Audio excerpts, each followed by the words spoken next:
Welcome to the episode of Reaching Minds Thoughts for Your Life Journey. Today, you're in for a real treat. We're going to be exploring the powerful and deeply personal theme of moments for me with our guest today.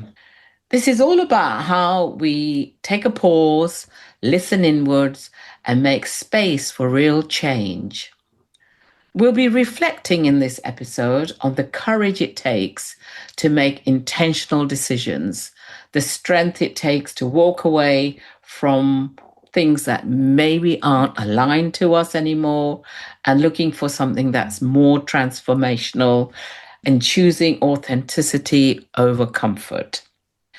This episode is for anyone who is at a crossroad, who's felt the need to pull towards something more meaningful, who's been questioning, shifting, and evolving, saying, what's next for me? So we'll be unpacking all these lessons. I'll be joined by a wonderful guest called Sonia Vora, who is a cultural catalyst and visionary leader, and who I've personally known and worked with her several years ago. She says her hallmarks of her journey are from being a child of immigrant parents to a transformational executive experiencing and optimizing organizational effectiveness and igniting individual potential. Welcome, Sonia.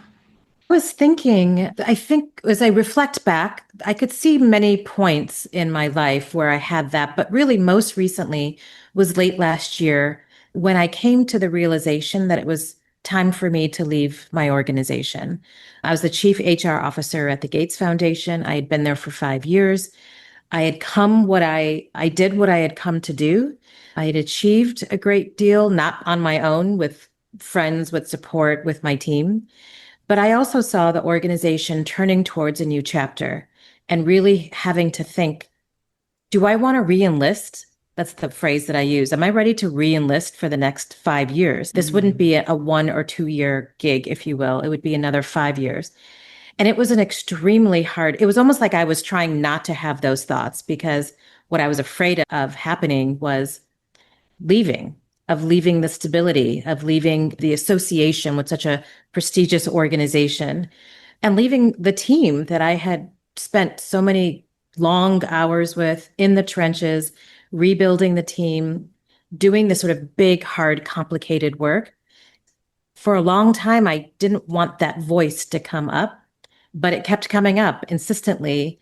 And in those quiet moments, the moments we rarely give ourselves, but if you give yourself those quiet moments and you actually listen, it became more and more insistent. And I thought, for a little bit of context, my HR is not my whole career. I started off in finance and consulting and then creative writing. And so I thought talent and HR was a perfect combination of both of those things. And I looked at people around me and I thought, well, other people are starting their own businesses and they're writing, which is what my first love. Why couldn't I make that my career? That I've been planning on it for 10 years. Why not now? And that's the question that just kept becoming a refrain. Why not now? When that question came for you in your mind, what kind of clicked at that point? There are a couple of different things. One's inside my own self-reflection that, as I mentioned, that refrain, why not now, kept coming up. And I thought, I've been planning it for 10 years, meaning I started thinking about this. I had a financial advisor I was working with, and I said, hey, in a certain amount of time, I would love to be in a position where I didn't have to be working or having incoming money without dramatically changing my life for a year. Could I give myself the financial security for a year? And what would that take? So I'd been doing that for 10 years. The second was being inspired by people I saw around me who were leaving organizations and building out speaking, coaching, consulting practices, writing. And I kept thinking, do they have something I don't have? And maybe it's just the courage to do it. And the third was actually a conversation with my father as I got the nerve to tell my parents what I was thinking over the holidays. And my dad said to me, "Your family is healthy. They're alive. They're healthy. They're stable. You have built out this sort of financial cushion for yourself. You know that you've got things that you want to share with the world outside the corporate space. There's never going to be a point after that, after this, where all those things are definitely going to be true. So in this moment, if you can say, I've got family support, I've got some security, and I've got a bit of a vision of what I want my life to be, you should do it right now. There is no tomorrow." It sounds like you did some check balances for yourself and sought out advice from trusted sources to say, go for it. Having made that decision for yourself, what came after that for you? The very first feeling I had when I acknowledged and accepted the change is going to happen is liberation. It was incredibly liberating. I think it was after the conversation with my father where I thought, yes. And then came all the other emotions that we associate with change management that you know very well: grief, fear, fear of letting people know the decision, the sort of grief of leaving a community that I'd spent such long, tough, important hours with, anxiety of like when the announcements would go out and just the look on people's faces because it would come as a surprise. And I just had to sit with that because the foundation closes for 2 weeks before we come back, and the announcements were going to begin as soon as we came back from our holidays. I just sat there for 2 weeks thinking of talking to people and seeing the look on their face, and it just scared me. And then that was really what I was sitting in. Right after that, though, came, now what? Now what are you going to do? What does your day look like on the Monday when you wake up Mm. and say, now it's all me? Like, I don't know how to start. And I'll tell you, even like some of the things that got to me were not those big emotional questions because they were there. I was expecting that. I just had to go through that journey. It was the things that everyone tells you, but until you experience it, everything rests on you. There's 50,000 email programs. And is it Zoom or Google Meet or Teams? And should I get the pro version of Canva? And I just felt inundated. And one day my computer didn't work and I had a whole list of things I wanted to do. And I'm like, I don't have IT tech support to call anymore. I don't know how to solve this. Became like my entire day. And I just felt like I'm not a huge detail person, that I was overwhelmed, drowning in details. There's 1,000 people out there on Instagram and LinkedIn. I can help you start your new business or help you write the great book. And that didn't really feel that helpful because everyone is throwing advice at you. And so once again, I had to retreat back and say, okay, take a pause. What is really important right now? That's a really powerful question, isn't it? To sit with what is really important for me right now to Absolutely. focus on or to pay attention to. So, what was the thing that was important for you to focus on? I have a new friend, actually. It was incredibly generous of her, but I was telling her how this was probably in April, and I live in Seattle, and the weather isn't that great at that time, but we have these beautiful islands that surround Seattle. She had a home on San Juan Islands, which is not high tourist season. And she's like, why don't you go out there for a couple of days? And I was so grateful for that because it wasn't my home where everything familiar is there. I drove out, sat on the ferry, went out to her home for 3 days, and I brought my sketch pads and my notebooks. But honestly, all I did was walk for 2 days. There were so many different parks and hikes that you could do. And then at one point, late afternoon, I was sitting out on her back porch. Again, it's just me in her home with and I was drawing. It was literally drawing. I'm not a great drawer, but I just drawing when I achieve what I think I want to achieve, what does that actually look like? What does my Mhm. desk look like? Where am I sitting? And I was drawing that and I was really thinking, I was writing down all my words and my vision. And then I looked up, Nita, and I was looking, the sun was beginning to set. And it was just exploding with colors of blue and oranges and gold, purple, red, all shining across like the farm fields that all you could see were like farms and the glittering water behind it. And I thought, oh my gosh, this is beautiful. And I just sat there quietly and peacefully, no music, no AirPods, listening to podcasts, just me sitting there looking at this beautiful thing. And this analogy came to me, which I think we've all heard, but if you put, if you fill your glass with little rocks, you'll never fit the big rocks in. So start with the big rock and the little things will fill in. And it was very strong. I knew this. What really mattered to me was writing my book. And if I made that my centerpiece, more than should I build a social media presence? Should I get Teams or Google? Should I hire an assistant? All those things just set aside and said, the one thing that you need to focus on is your book and let all the other things fit in. And yes, I think it was the walks. I think it was writing everything down. But in the end, once you've done that type of work and you just find a place to pause inside of yourself without outside noise or interference, if you have somewhere pretty that you can look, that's even better. And just let your inner wise self that often gets drowned out by urgent and frightening things, but there's some wisdom that sits within us waiting for us to listen to. If you are able to do that and find that space, the answers will come. And it did for me. It sounds beautiful. I was just there with you watching the sun from a distance. It just sounded so beautiful. In terms of your book, what book are you wanting to write for yourself? I'm curious about that. I mentioned before, I went to school for creative writing to graduate school, and I loved it. I loved the community. I loved the play and exploration of writing. But this is a nonfiction book, and I spent time in finance and consulting, and I experienced a lot of what this book is about. But it wasn't until I came to HR and it became my job to observe, to detect, to figure out why aren't people and organizations truly leveraging the potential of everyone that they're paying a salary to. That is, Nita, this is what you do too. This is what we do Yes. is, as you mentioned in the intro, ignite human potential. And the book is provisionally titled Permission Not Required. But the point is that there is a type of feedback that most of us experience in our careers, but my experience has been, it's been more women than men, that is intended to shrink us.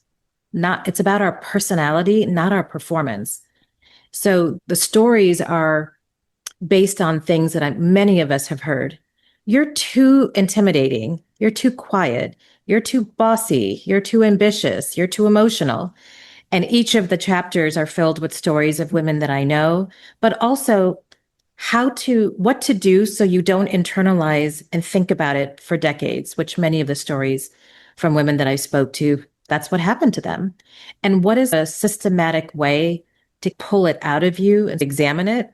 Is there something in there that would be helpful for me? Is this something that I can just set aside? So I don't want it just to be, hey, has this happened to you? Me too. But actually like a framework for how do you move through that when it happens to you? Because the impact that it has, that it shrinks us, that it makes us quieter, that we begin to make ourselves more and more small, that is not where I want my life to go or anyone's life to be. It's not fair and it's not what the world needs. We need people to be their full, authentic selves. And it's going to happen. You're going to hear something that's more about who you are as a person than your performance. But what can you do to climb out of that and be your true, full, authentic self?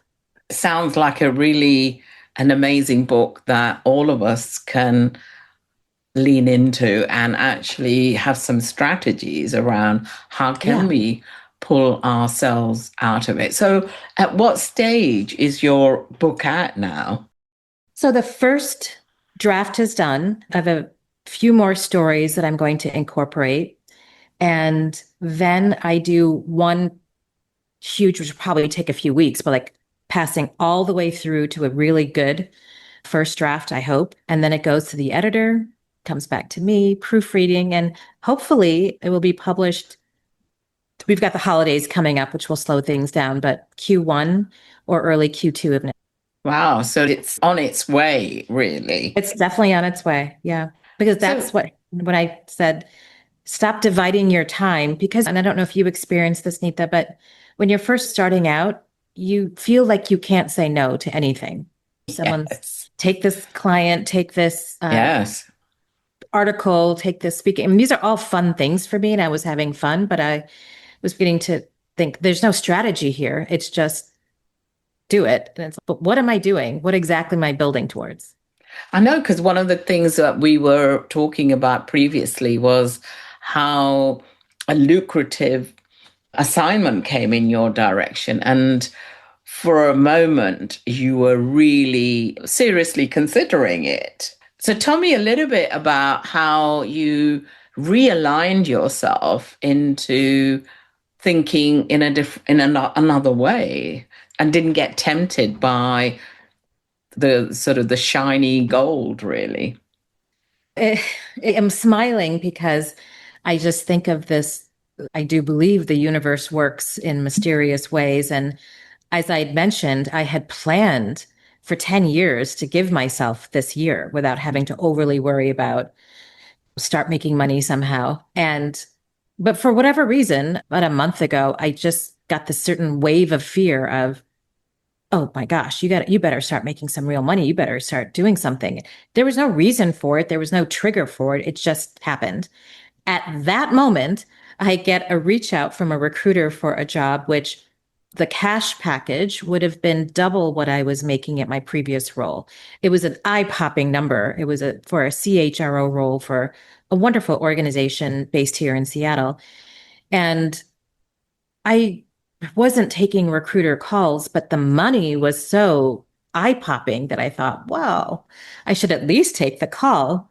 And the recruiter was incredibly generous. She spent an hour with me just answering the 5,000 questions I had. And there was a lot of good things that she shared, but there were a couple of yellow flags too. Knowing me, knowing my leadership style, knowing what I like to do, there was definitely wasn't bad. It was just that it wasn't me.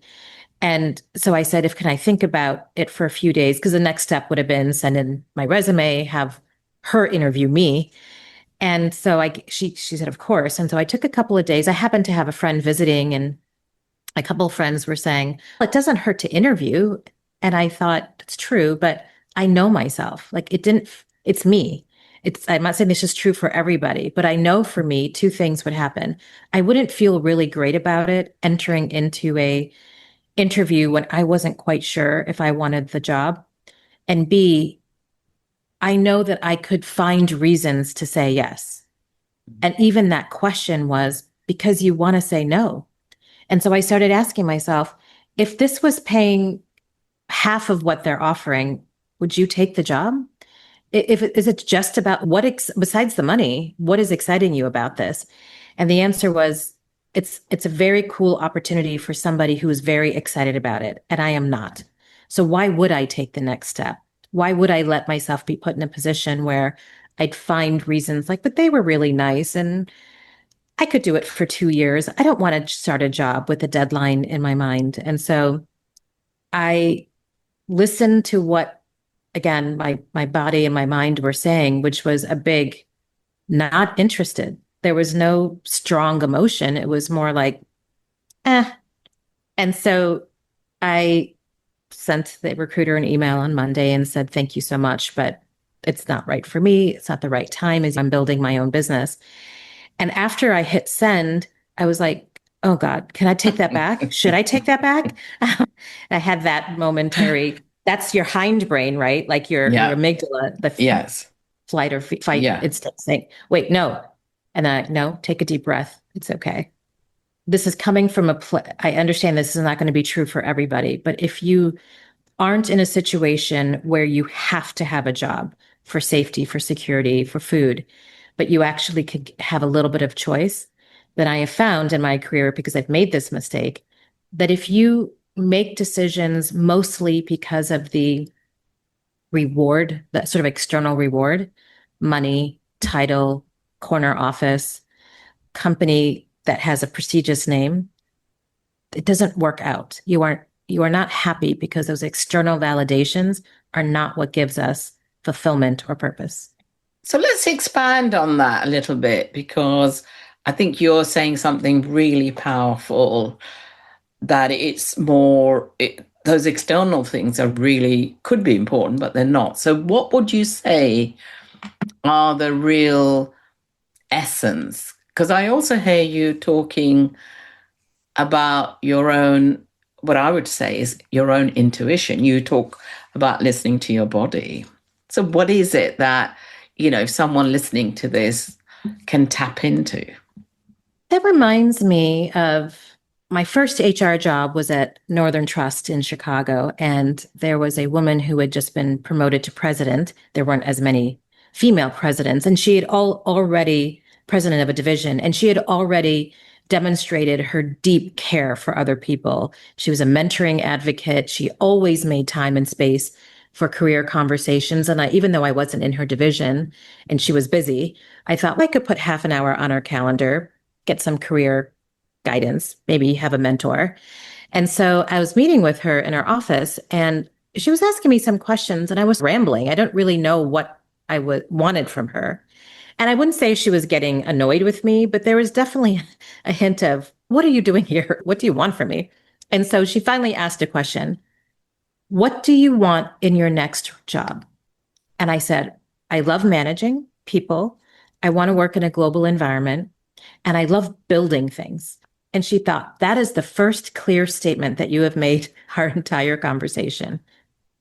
If you know that is what you like doing and that you want to do, then that is what you have to go after. Know that. Say that to yourself. Now, as I started thinking about that over time, I thought, I've also had times when I thought, it's time for me in my career to have an office, or it's time for me to be at the next pay scale. Like, spending time on that then people will look at me and say, oh, you've made it. This is all about managing what I perceive to be other people's perceptions. And so if people have come to me for advice and they've said, I want to be a manager. Great. Why? I'll just get more money. Okay, that's not a great reason. What's the job?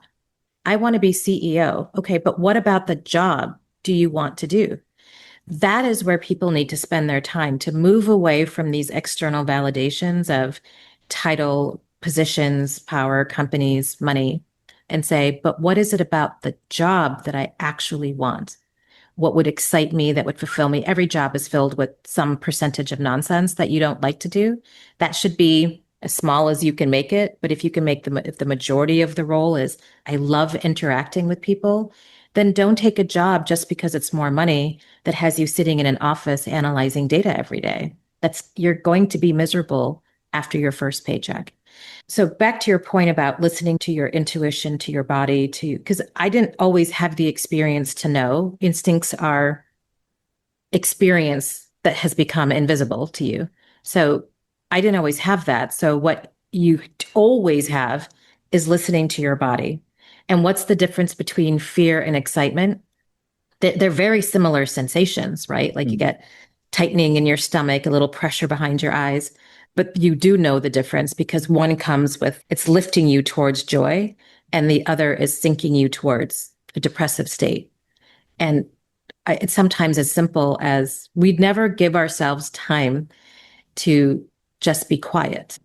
If you're married or if you have kids and dogs, and maybe that's not possible, but surely if it matters to you, if it's a big rock for you, you will find 5 or 10 minutes in a week to be by yourself, whether it's going for a walk, whether it's hiding in like the bathroom on the other floor, whether it's waking up 10 minutes earlier and just lying in bed quietly for 10 minutes. And you don't have to do anything. You just have to take really deep breaths and just lie there and then observe what's happening in your body as you contemplate something. And you'll know really quickly that tightening is not of excitement.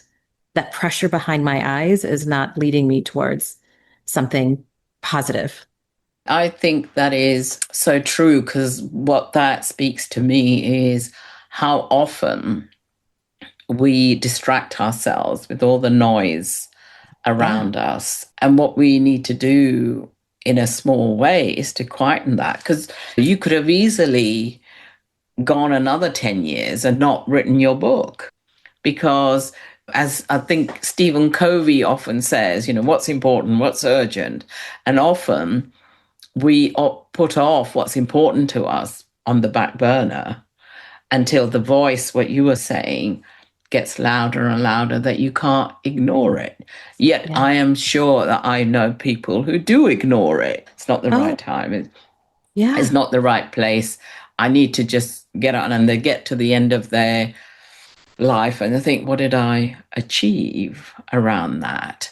A question that I want to ask you is, looking back for the last 10 months when you made that decision, how does it look? Looking forward to where you are now on where you were 10 months ago. It feels amazing when I stop and pause and think about it. In your day-to-day life, my day-to-day life, it's filled with to-dos. I'm always a little bit behind on something like, oh, I haven't called that attorney and I have to get editing that chapter. I gave myself one day, but now I'm day 3, so I'm behind, even though it was my own deadline. And so I can say, gosh, I feel busier than I was before. But there's a difference between being busy and being filled with busyness. Our lives and the world around us push us towards busyness.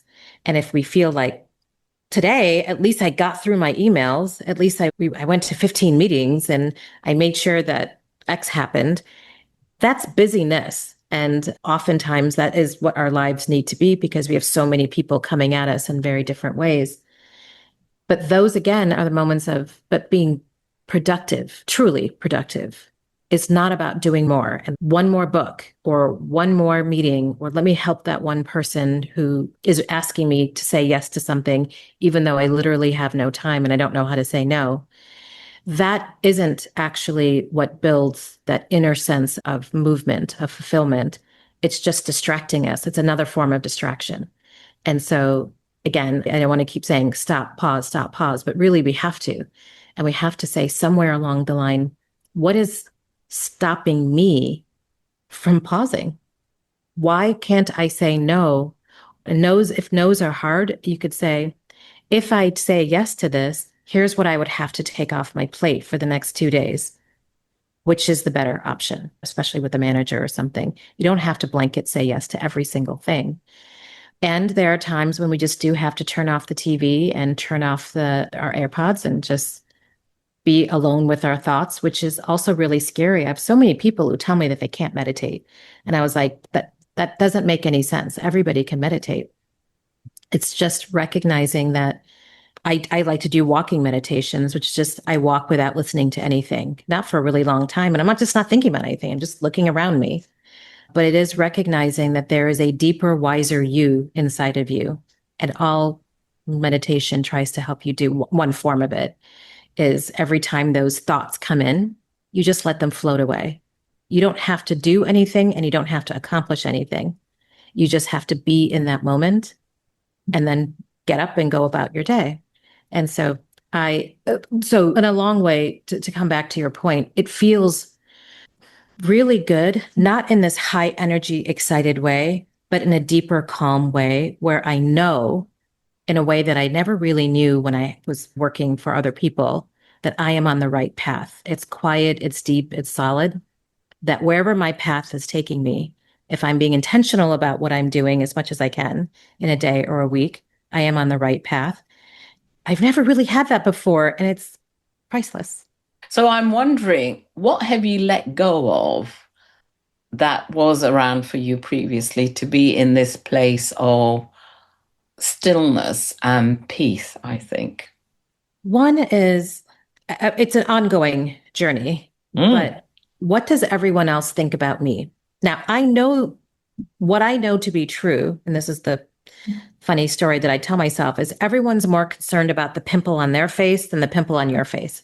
If I have a pimple on my face, I'm like, oh my God, everyone's going to stare at me and look at me and judge me. The truth is, they've got something going on in their life that they're more consumed with. And so the idea that everyone's judging me, I let go a really long time ago because everyone's more concerned about themselves. The second is that what other people think of me matters more than what I think of myself. Now that I've come a really long way on that. It's always a little bit still there, and everyone, is out there judging everybody, for example, on social media, and how many likes did I get and how many likes that person get.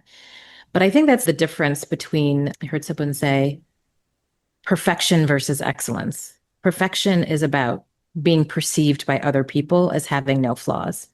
Excellence is about you yourself pushing against your own boundaries, pushing against where you are today to move into the next level, whatever that is. That is growth. That is the growth mindset. That is very liberating and fun and exciting and energizing. And so I'm not competing against other people. I'm only looking at where I am today and where I want to be tomorrow. And the third thing is really recognizing that you need to have a lot of faith and belief and courage in order to make that transition. And as you started off the podcast, into the unknown, because we are risk averse as a species. And that's why people stay in situations that aren't good for them. And they know that.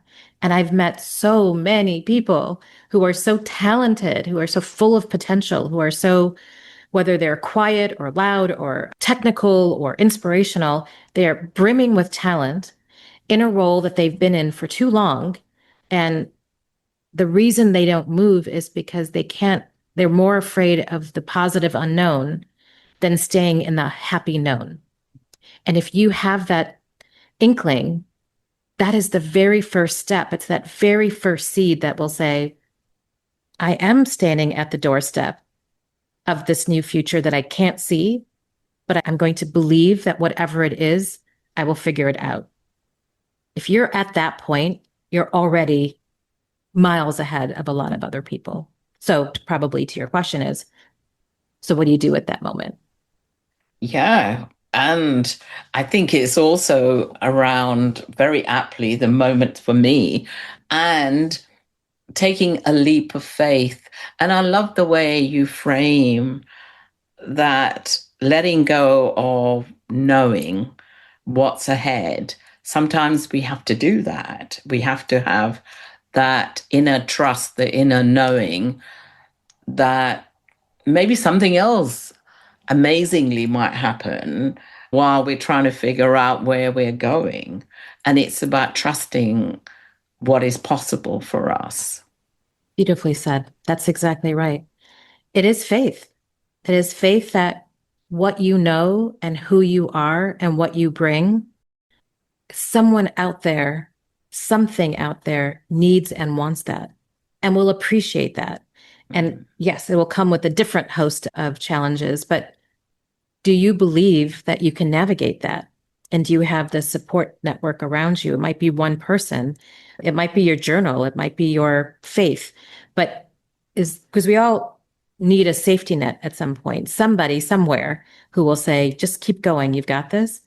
But even if you just have yourself, at the end of the day, that is actually what matters. And there's no proof, there's no perfect path, there's no template for you to follow. It's just going to be you taking one step in front of the other. But if you have faith that you've already done this in your life, you figured out something you didn't know. As babies, we start learning. In school, we begin to learn. Our first jobs, our first relationships, we're always learning, adjusting, adapting. You've been doing it your entire life.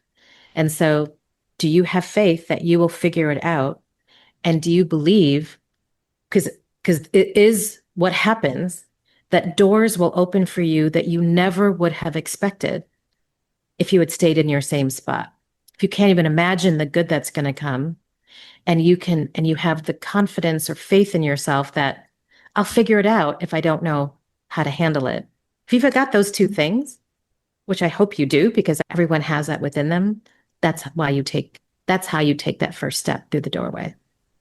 This is a perfect way, Sonia, of ending this. And I cannot add anything more to what you have just said beautifully. There is so much wisdom and deep thinking in that. I think whoever's listening, if they're at a crossroad, certainly get so much from that.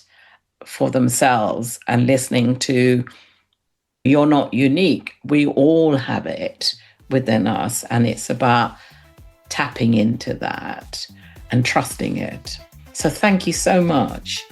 Thank you. Thank you so much for having me. If you're interested in working with me, connect with me on LinkedIn, Facebook, Instagram, or www.nitasharma.com. And if you enjoyed the podcast, why not consider subscribing on Apple Podcasts, Spotify, or wherever you have access to your podcast, and leave a review.